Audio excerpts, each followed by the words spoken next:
Good morning, good afternoon, good evening, wherever you are worldwide. I'm very happy to welcome you to this book launch. My name is Pat Murray. I'm the Executive Secretary of the International Union of Superiors General. And we're coming here today to meet Christine Anderson and to launch her book, Discerning the Golden Human Experience, Leadership, Faith and Organizations. And we're going to have a conversation led by Micheline Kenda, who will be in conversation with Christine and with you as we pose questions to her, because this is a very interesting and challenging book to read.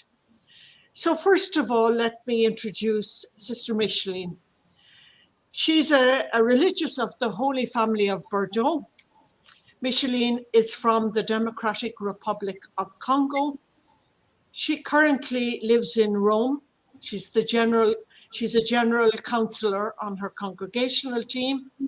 And she worked for years in pastoral work with young people and also in schools.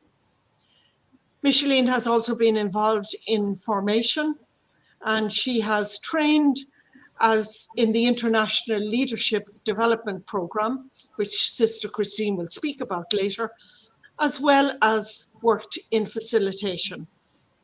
So Micheline works with groups and with organizations. She has been a member of the Advisory Council of Faith and Praxis in Rome, and she has worked closely with Christine Anderson. So it's my great pleasure to introduce Micheline and to ask her to begin our session here today. Welcome, Micheline. Thank you, Pat, and thanks especially to you, Christine, who gave us the chance to share a very rich experience in a condensed form, an experience that we have lived and an experience to live. In this book that contains a lot of vital energy to stimulate our leadership and also our membership in each of us. So, Christine, in the foreword of this book, John Bézalgette referred to the book Let Us Dream, which is a dialogue with Pope Francis. And you point out the provocation you received through the question, do you have a dream? And the word dreaming, comes up a few times in your narrative. Is this book and the work in it a dream come true? What is the dream behind the work you describe in this book? And then how did you feel inspired? Well, thank you very much, Micheline. Greetings to you all, wherever you are, in whichever context. I'm conscious that we're talking with people from all over the world, and many of whom are in difficult situations, either because of the political situation or because of COVID, etc. So greetings to each one. And we ask that the Spirit of God will be with us this afternoon, so that each one will be able to touch the action of God within us. Did I have a dream? Well, I mean, dreams are a bit, what can you say? They come and they go. Most of our dreams we don't remember, at least I don't. But sometimes a question awakens a dream within us. My dream really started in the Christian worker movements because I had been working extensively with lay people, really for 16 years. And all I wanted to do was to work in small groups. We had small groups of people working together, reflecting on their lives, and using a particular methodology to do it. But there was something behind that, and that was that one of the staff at the time, the boss of the organization, was a man called Patrick Keegan. And Patrick Keegan had been at the Vatican Council. Now, when I was with him, it was about 10 years after the end of Vatican II and the death of Cardinal Cardine.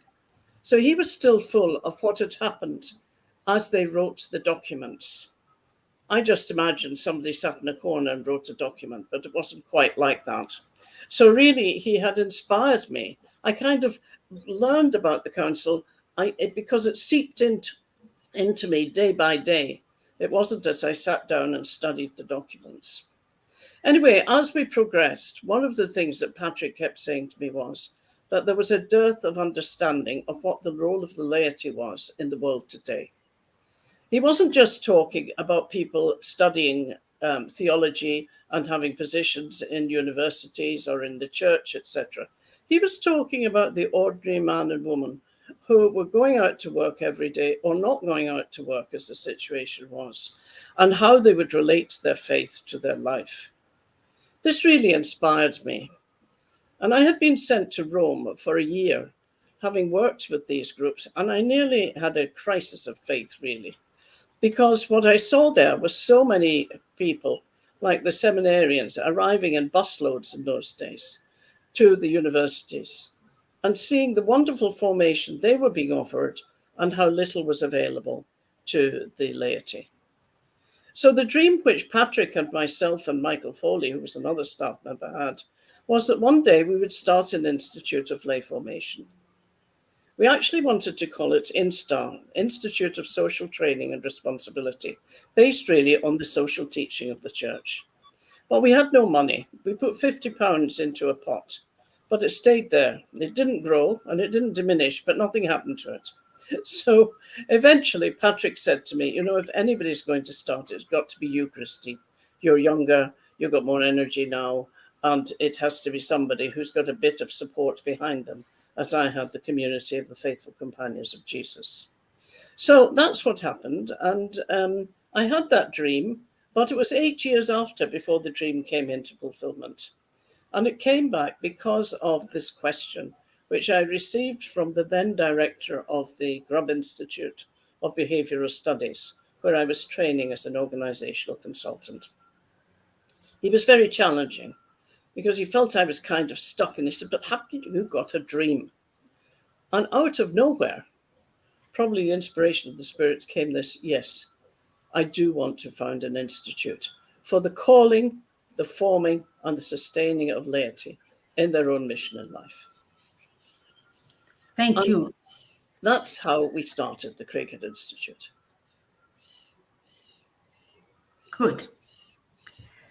And you are sharing with us a wisdom which is based on the very particular methodology, you said it, of Cardinal Joseph Cardin and Saint Ignatius, whom you often evoke.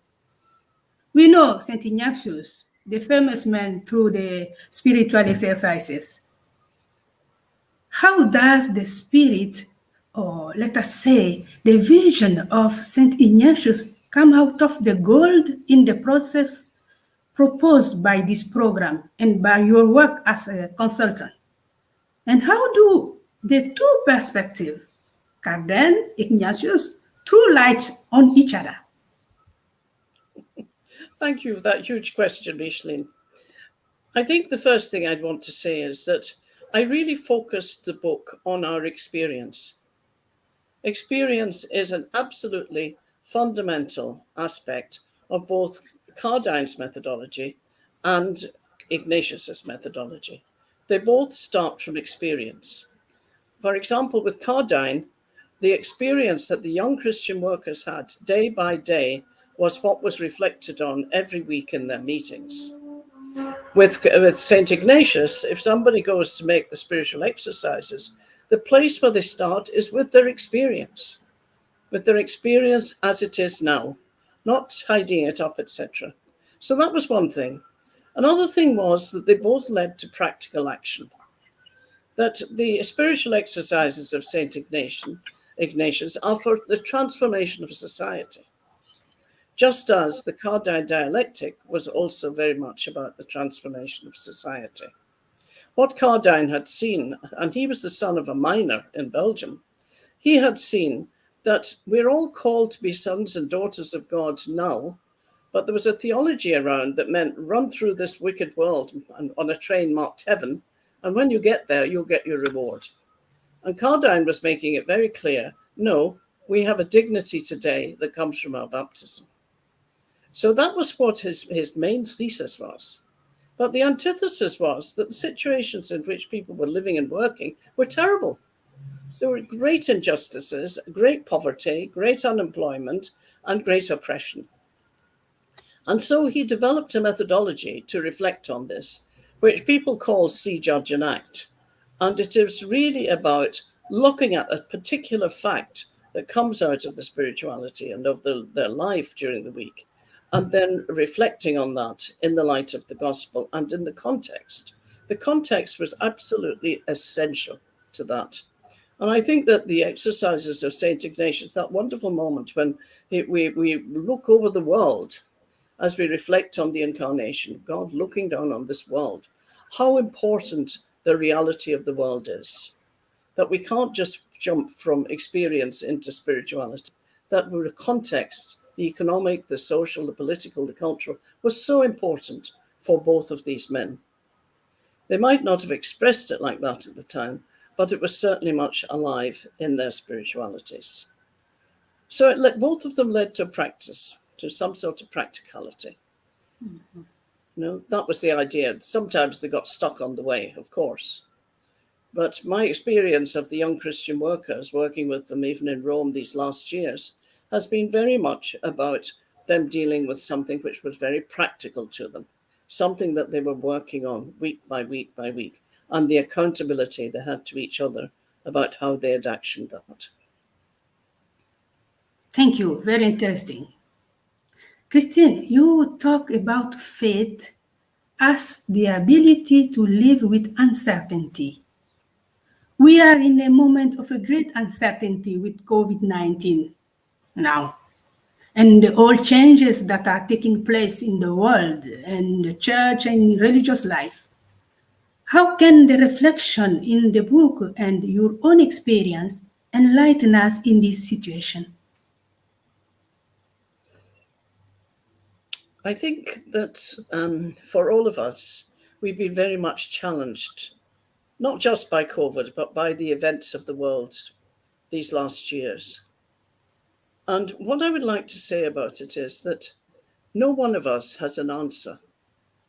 We used to think about faith as a body of truths, but I did understand that faith is something that we need to exercise day by day. We need to exercise it in the actual moment of our lives, not just as something which we practice in church on a Sunday, but every day of our lives. And thinking about that, I saw very clearly that this inability to actually grasp the reality was good. It was good because it was challenging us to look further. And that instead of having a clear faith and being sure about things, we became very uncertain. And like Abraham, we went out not knowing where we're going. We don't know where we're going today. But what we do know is that we can companion with each other on the way, that we can journey, that we can make this journey together.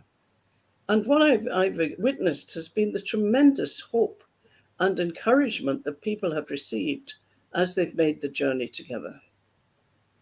St. Ignatius was very much about journey and about the way that we live our lives with discernment as a way of life, but also as cardinal, that we were very much about being able to integrate what we were living day by day into our faith.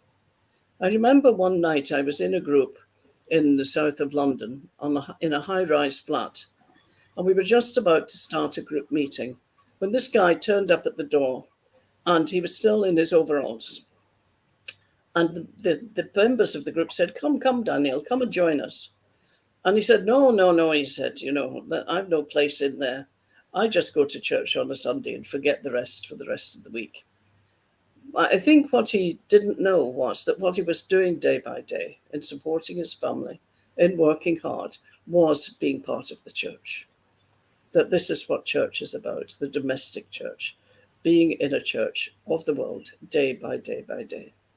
So when you say to me, living with uncertainty, it depends very much on the person's own inner journey and how much work also that they've done within themselves in their own processes to be able to bear the uncertainty. People are always saying in general chapters, but we've got to be clear about this. Let's be clear. Let's get an answer to this. in a time when really perhaps there are no answers. And we just have to journey. And that's exciting, especially as we look at the whole cosmic dimension of our lives today and the trail of the universe throughout our world. So there's no answer to that, Micheline. It's a search, just going on searching. Thanks for that. Thank you very much. There are binomials that you hook up: mind, art, theory and application, life experience and faith, values and belief, in search for integration, to see the whole, the oneness in life, in the human, in the context, as well as the world and the cosmos. How did you work with the search for the integration? I think the most important thing was searching within myself. It's a long journey, really, to search for integration. And I always thought I'd come to that moment where faith and life were integrated. And then in later years, I discovered, well, no, we live with the tension of faith and life, but we're looking for meaning all the time. However, what I was able to do was I was able to produce processes for people to be able to work at their own integration. I think, for example, of the way we use a well-known process, which wasn't our process, it was an international process, the social pastoral process, the experience, the analysis, the theological reflection, and the action, helping people to go deeply into each one of those areas, their own experience. And that's what made our particular programs unique, because people could be in those programs with their doctoral theses and also having left school and still not being able to reflect very well. But each one had experience, and that was what equalized us. We were able to share experience. And for some people, they'd never been asked to share their experience before because it wasn't important. Nobody wanted to listen. So experience was fundamental. The next part was the analysis. And in the analysis, we did use a lot of the social teaching of the church, but also we used the contextual analysis, helping people to look at, well, what was the political situation saying to us? The economic situation, which was a very popular one, because everybody struggles with that. What was the contextual situation saying to us, wherever we were living in the world? And how were we trying to act with this? We also looked at the church situation, because we discovered that in many parts of the world, we live with a different understanding of church, but we're all one church. And having done that, we then moved into reflecting on this in terms of life and faith. Well, in the light of all that, what does this mean? If we had jumped from experience into the spiritualizing of the experience, we came to a different answer. But because people had really been able to relish the analysis of the context where they were, we were able to have a very practical look at what the gospel means for us today. And then the action was, apostolic action is different from activity. Activity is running around doing many things.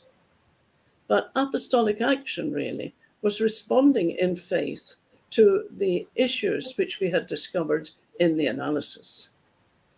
And that was very good for us to have that discipline to actually say, well, in the light of this analysis of the society, of the context, etc., then how can we then act? What action do we need to take? And that was often in terms of advocacy. We spoke on behalf of other people. Okay, thank you. So that's only one experience of the processes. There were many, Micheline, as you know, but it would be too long to go into them all. Yeah, good. Thank you. Throughout the reading, one encounters stories, images, example of life. There is a South African woman, Sri Lankan sisters in Korea, so many examples. What is the place of the fact in the program that you have created and that you say is being created along the way and has to be created in the process. Please. I think that what the program was able to do was we were able to help people to not escape from their reality when they came to the program, but to embrace it, to be very much in touch with what was happening in their own lives at that particular time. And that would imply, particularly when we had individual sessions with people, that they were able to embrace something of their own reality as they struggled with making sense of it. My experience says that everybody's looking for meaning. Every single person is looking for meaning, but meaning will be different for each one of us. Mm-hmm. And that was what it was very important for us to be able to draw out from people and to help them to have the confidence to seek for meaning in what they were doing. Mm-hmm. I don't know if I'm fully answering your question. Yeah, it's good. Thank you, Christine. Thank you. And I continue. Change, transformation seem to be keywords that leadership and membership should foster. And you are talking about transformation every time. How did the work you have done with the organization help people to find hope and to value their own experiences? That's a big question today because people are often asking the question, what can give us hope? My own reflection on that is that the compassion of people listening to the whole story of someone gave people hope. Because I believe that people have the resources inside themselves to discover their way forward. They don't need people to be giving advice, but they need to have the space to explore their own experience and to explore it in a very, what shall I call it, compassionate and loving atmosphere. That would be one of the things which I noticed, because we worked in small groups. We never worked in the big group. It was always in small groups. So people got an opportunity to really talk about what was dear to their heart, what was close to their heart, what they were struggling with. So that would be one aspect of hope. But another aspect of hope is that even if we just think about the gospel, I was thinking myself of some of the areas of compassion in the gospel, of where we might not think of it at the time, but the disciples on the road to Emmaus being accompanied on the way, that also is about hope. Because as they expressed and told all the stories that had been happened, the person listening was able to explain those to them. Mm-hmm. And then little by little, they got more light. There's no magic about hope. Mm-hmm. Hope is in our life. It's in our faith. Yeah. Another example would be, for example, Thomas, when he missed out on the big event when Jesus appeared. He must have felt really annoyed about that. And when he went there, Jesus could say, well, put your hand in here. But he didn't need to put his hand in there, because I'm quite sure that the look of Jesus, the eyes of Jesus on Thomas were so captivating and so embracing and so accepting that he didn't need that sort of proof anymore. Good. Thank you. Thank you very much. But also what I would do, Micheline, is I would encourage people to think of experiences when they have been really listened to and helped and understood. And you'd be surprised how some people say never. Mm-hmm. Mm-hmm. Never. Mm-hmm. They might have been trying to understand other people, but to have that space for themselves to really feel that they're being listened to and understood is very important. Very important, yes.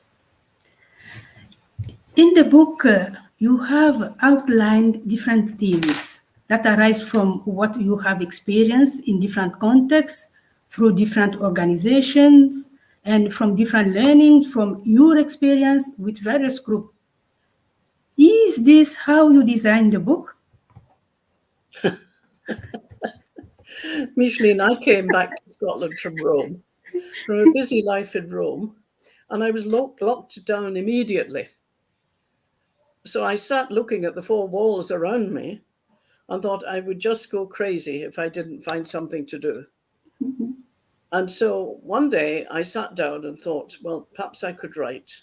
We had with Cricket Institute, we had a plan for writing, but we couldn't get to the office in Glasgow because of COVID. It was all locked up.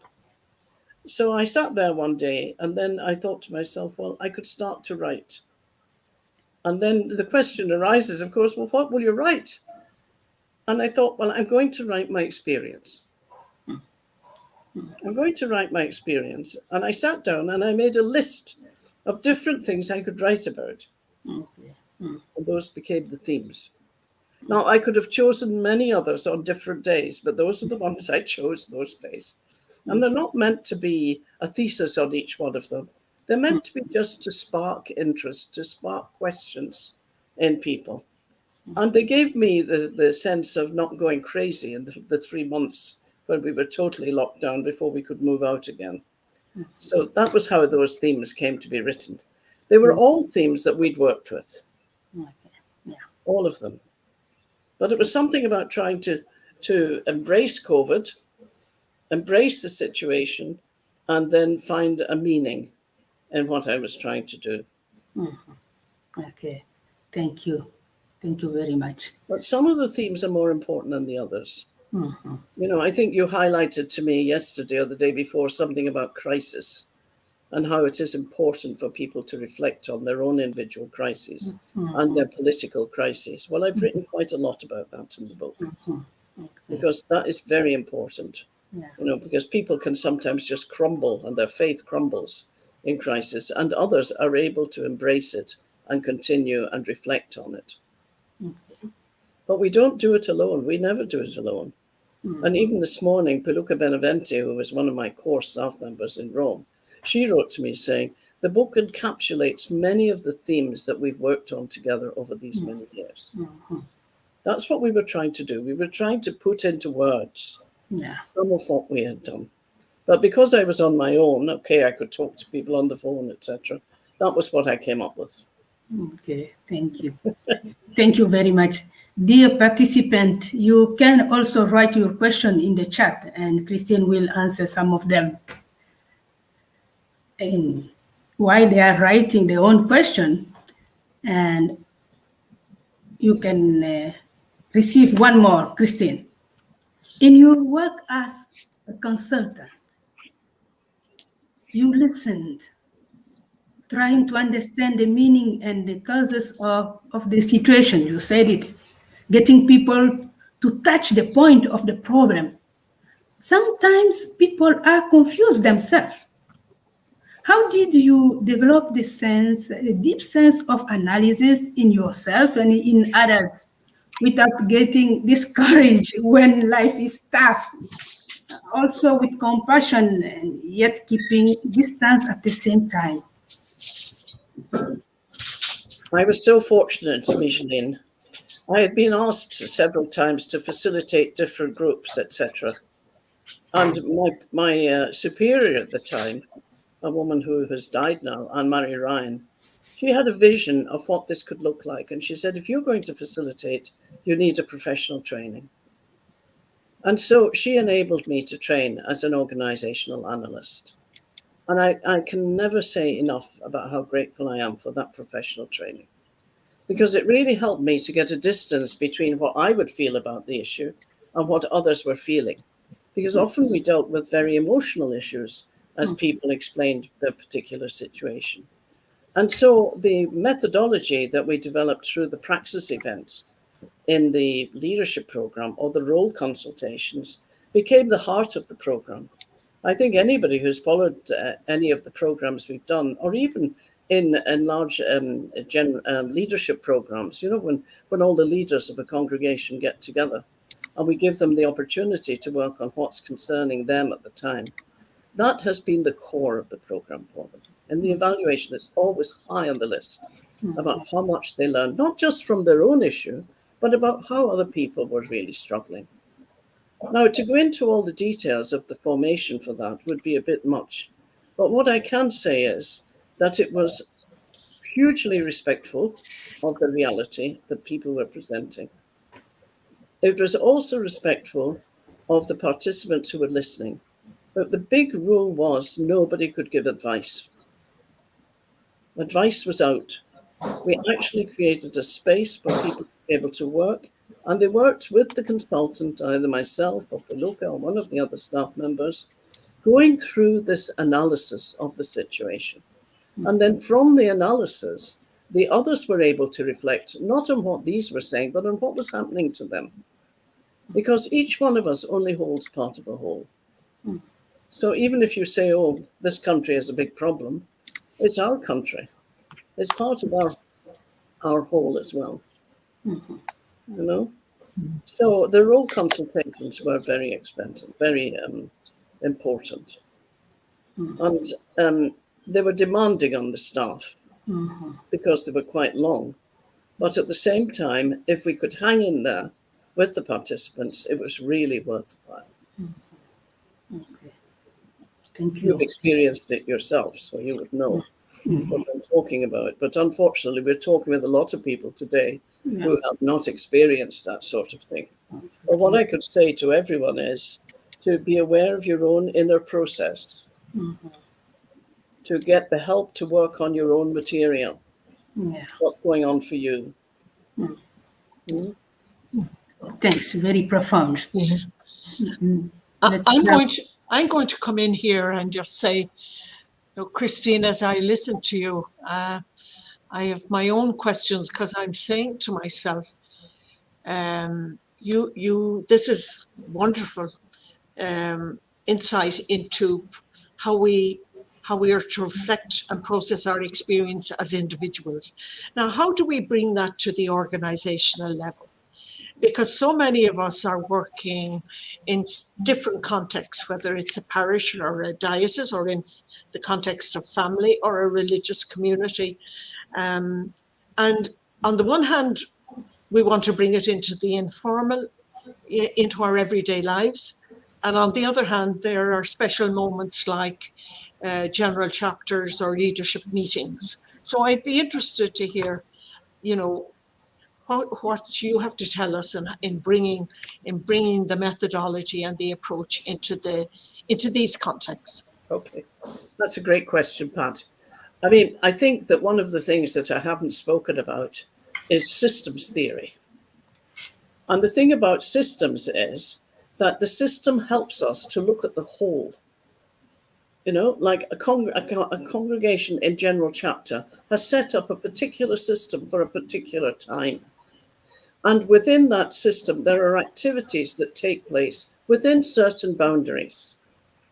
A congregation also is a system, a much larger system than just a general chapter. But what is important is not just the system, but what holds that system together. And sometimes we think it's the leadership that does that. I am utterly convinced it is not. What holds the system together is the mission. It's what unifies us, what clarifies who we are, and what it enables us to tell other people the motivation that we have for what we're doing. The leadership holds that mission very close to their hearts. That is what their main task is to promote the mission of the organization. Now, within that organization, there are lots of subsystems, and each one of them has a boundary around it. But what holds the boundary is the mission. If they get into thinking it's about themselves or about what's happening to me or what's happening to our congregation here, then they lose the point. That every little subsystem is about mission. And what I've discovered is that when people can understand that, then they suddenly realize, I've got a part to play in this. I remember working with a group of about 150 sisters. And I started to talk about this, and somebody put her hand up and said, yes, but there are some people who are important in this organization, and some who are not. Well, that was really important for me to be able to explain to her that every single one of us has a role within the mission. If there's a weakness, it is that they're not that the role they're given is not ritualized, so that the whole organization understands that Sister Blue and so or Father so and so, they are working on behalf of the whole. And there is a weakness in membership today about really understanding that they are working on behalf of the whole. So you get comments like, oh, she does her own thing, or, oh, she's always in school, or she's always this, she's always that.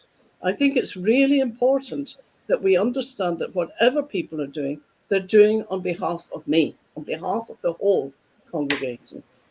So part moving into the organizational dimension of this is very much about systems, that the organization itself is a system. You know, we're good at thinking about, you know, human relationships. We're good at thinking about social teachings.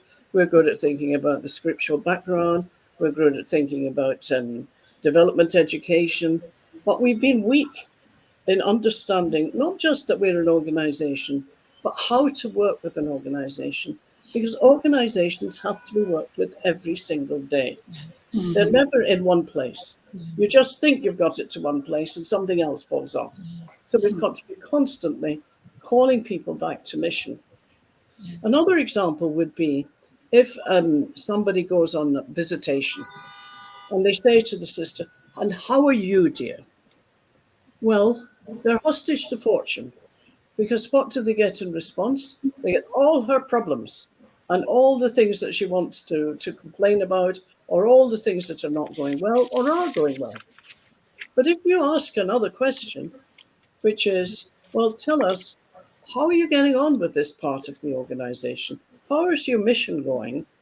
We come up with a different answer. People touch the heart of who they are. And sometimes, especially members, don't feel that what they're doing is important enough for the leaders to know. And there's no way leaders can know today what people are about.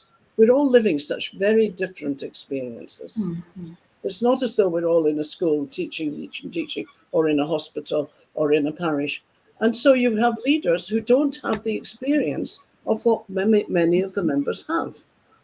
And therefore, it's really important that these experiences are reflected on together, that there's a space to reflect, because that's part of the discernment for the way forward.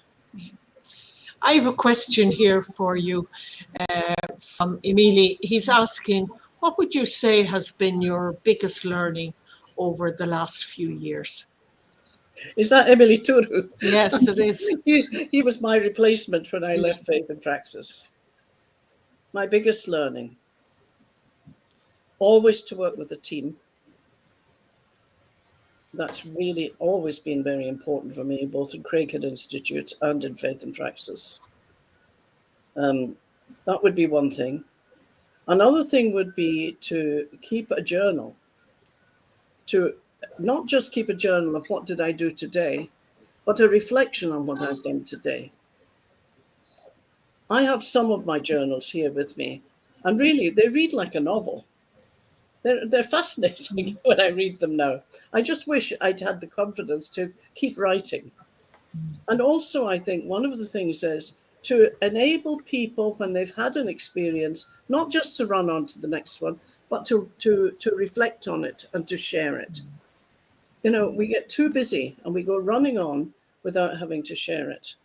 When I was with Faith and Craighead Institute, we used to have focus groups.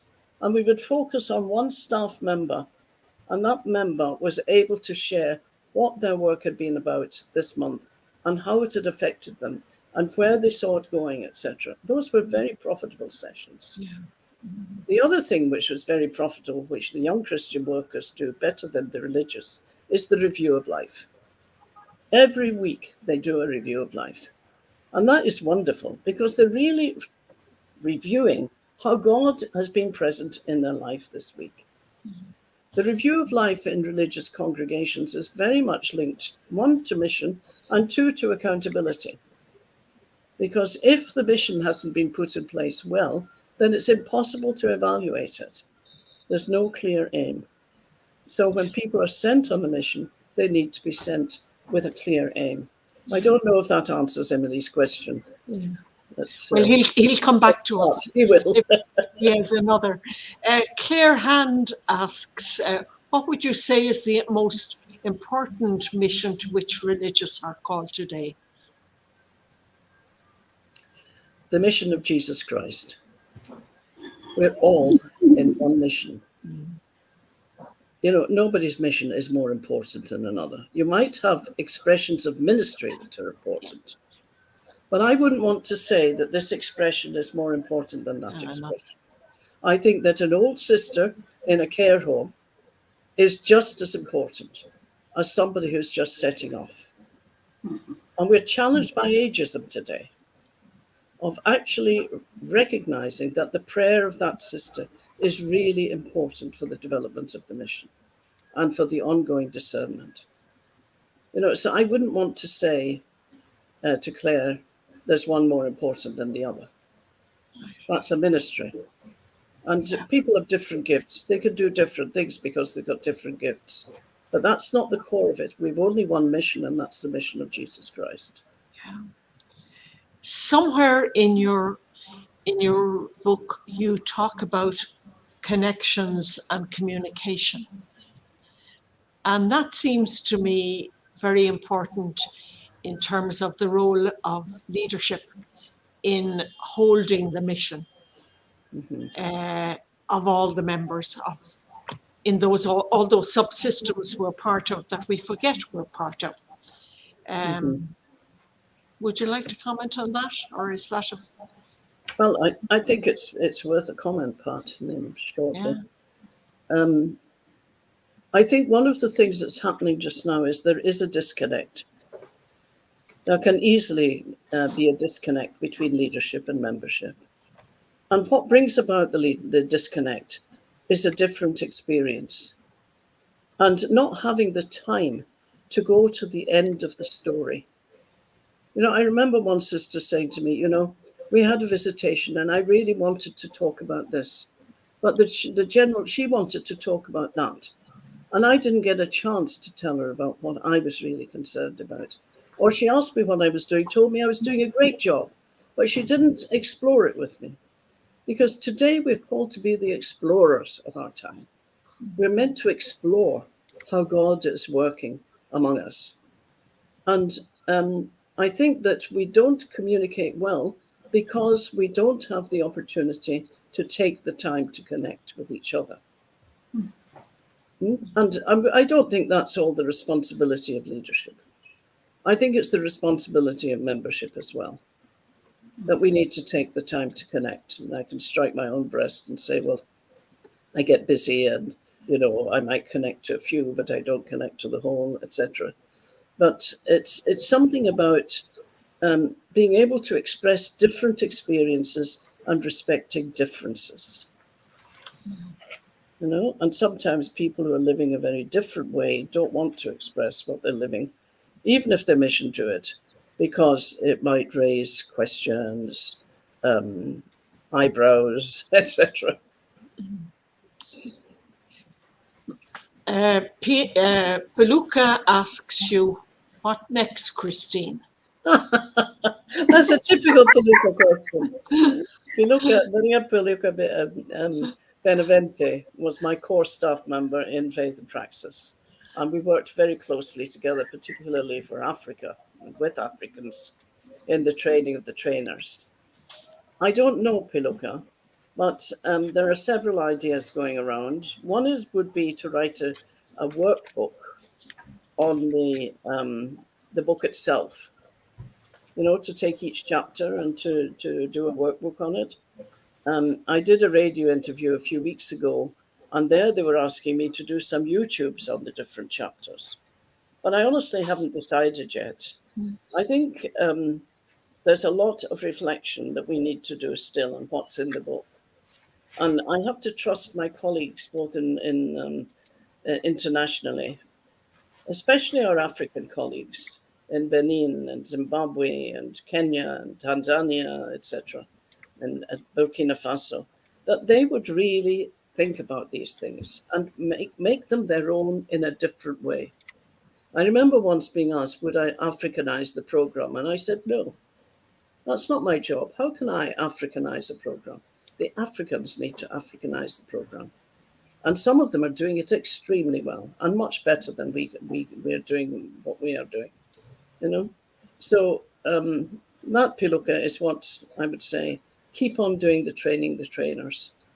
And I would help you in providing materials for that. I can keep on. I've got a mass of materials. And I think having resources like that are so valuable, Christine. So we're grateful, if you like. This book is a first resource that you're providing, and others will come. There are many words of congratulations from different parts of the world.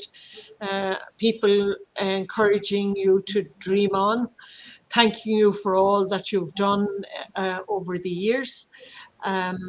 I'm inviting people, if they have further questions, to please write in the comments, and we'll take them up. I see somebody affirming the workbook as a wonderful idea. So, you know, the wider community in responding is affirming, if you like, the processes that you have developed and also that you've shared so generously and developed with others over the years. So I'm going to ask Micheline, are there any questions she wants to end with as we're coming into our final session, final section? Thank you, Micheline. Yes. And Christine, sometimes organizations go into crisis, and crisis can be of various kinds. And you seem to appreciate that, because according to you, there is gold to be found in there. You leave a rather usual question in the book, but not easy question. What happened to our faith when a crisis hits?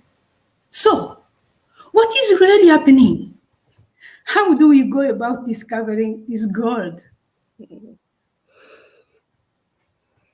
I think I'm quite an expert on crises, Micheline. I've had so many in my own life, and as other people have, you know, that we live through crises in different ways at different times. But how do we live with faith in crisis is very important. Some people just crumble. I see that sometimes with people in formation. I remember working with a group, and there were two people in the formation group who were having a big crisis. One of them went on working with the mission, and you wouldn't have known from the outside that she was really struggling within. The other one just crumbled, and she couldn't work. And I don't know the reason for that, except that the first one had done a lot of work on herself. That if people haven't done their inner work, either through counseling or therapy or supervision or a real opportunity to reflect deeply with a wisdom person, then and a wisdom person may not necessarily be an old person, can be a young person, then they do get into crises. But a crisis can be resolved only if the person is willing to acknowledge it. Only. Yeah. You know, sometimes they think it's like conflict, and that conflict can cause a crisis, but conflict is about difference of values. Mm-hmm. Confrontation is about difference of behavior. Mm-hmm. No? Mm-hmm. And very often the crisis is linked to behavior, or it's also today in communities linked to personalities. Mm. Yes. Thank you very much. I don't think that there is another question from the participant, so I can ask you one more. And Christine, one of the characteristics of your task, your work, was that it should be ecumenical and international. And you have worked with in different countries, with different organizations, with young people as well as adults, with everyone without distinction. How do you reconcile in your work the language of faith, or let us say the purpose of faith, while respecting for non-believers? You know, a few years ago, I had a big challenge, and that was that my congregation was seen by business people as a business. And they wanted to know, how on earth did that business exist for so long? Hundreds of years. How did that happen? Because our businesses, they don't last that long. And so I was invited to go to Oman in the Middle East to give a conference on that. And I went with another FCJ sister. And we talked about the role our founders had taken in setting up our congregation and what a struggle she'd had really to set up the business, moving from one place to the other, opening houses, shutting houses, moving along, etc. And of course, we talked about Jesus Christ in that, but we also talked about values, justice, human values. At the end of it, the Sikh came up to me and he said, I really want to know why we've never heard of you people. And that really gave me an insight into how we can live in sectors in society. And so since then, I've been paying particular attention to interfaith work. I'm not an expert in it. Some sisters are. You know, they're really experts in interfaith. But what I would see is that it's much more inclusive than sticking only to people who think like us, who believe like us, who do like us. You know? So I haven't got a way to work with it, Micheline. It's more an attitude, you know, a way of being able to move forward. Yeah. Yeah. Okay. Good. Thank you. Thank you very much. Well, thank you for all your questions. My goodness. I think that we have some time. You can have one more. Yeah. And let's start something. Yeah, no, here is one that's come from Claire Sykes. So she said, I think you exercised a certain influence in Rome, Christine. How to continue? So in a sense, it's a question also to all of us, how to continue influencing as we move from one place to the other and take up new phases of our lives. Mm-hmm. I think that there's no doubt that Emily Turo and his team are continuing that in a different way, but very much so. Emily's the Secretary General of the Men's Superiors Generals, as well as being Director of Faith and Praxis. But I know that from the work that they're doing currently, they're really working on these similar methodologies and developing them. Now, how do I go on influencing in Rome? I influence it by writing something like this. I hope that this will inspire some people, you know, to be able to move forward in their own thinking. I also hope that leaders, as well as members, would reflect on it together, not alone. Sometimes people take a book and just read it, you know, they read the book and put it on the shelf. But I think it's much more important that they reflect even on a little bit of it to see what experience they can get from it and how it can change them. We're going to face huge changes in religious life in the years to come.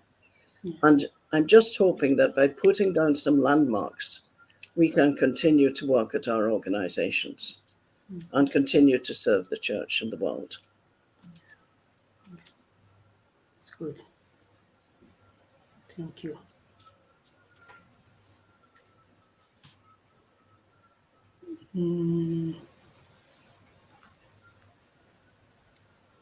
Maybe I just reflect some of the comments here as we're coming to an end. You know, huge thanks. We continue working the great impulse you gave us. That's from the team of Faith and Praxis. So it shows that our influence lives on after when we start something, but it grows and develops, as you yourself said. Greetings from Pakistan, from the United States, from Ireland, and from Lesotho. So that gives you a sense, Christine, of where you have reached out and both affected but influenced. Many words of thanks. We're all benefiting from your dream, Christine, and it's great that the dream lives on through faith and praxis. Congratulations for sharing about the gold and helping us to find where the gold is in our lives. So many words, and thanking you for the great impact that you've had, but that also your writing and other works you will do in the future will have. And thanking you for your inspirational words today. Thank you, Patricia. Yeah. Thank you. Thank you, Christine. And on behalf of all your colleagues, associates, clients, friends, and so many leaders and members throughout the world who were influenced by their own leaders you work with, and who shared insight and have become multipliers of the vision themselves. No doubt you have given the world something more from your inspiration. So thank you very much, Christine. Thank you, Micheline. And on behalf of UISG and the members of the International Union of Superiors General, I want to express our thanks for who you have been for us and for many leaders of female religious life, the general councils, and many others with whom you have worked. And I know from them that the influence of your work and that of faith and praxis goes on. And we bless you as we end this webinar, this book launch, and we invite all those who have participated to spread the word that it's important to read Discerning the Gold in Human Experience, because it will help those who read it to discern the gold in their own lives, but also to see the possibilities within their own organizations. So thank you, Christine. Thanks very much to all of you. Thank you. Thank you very much.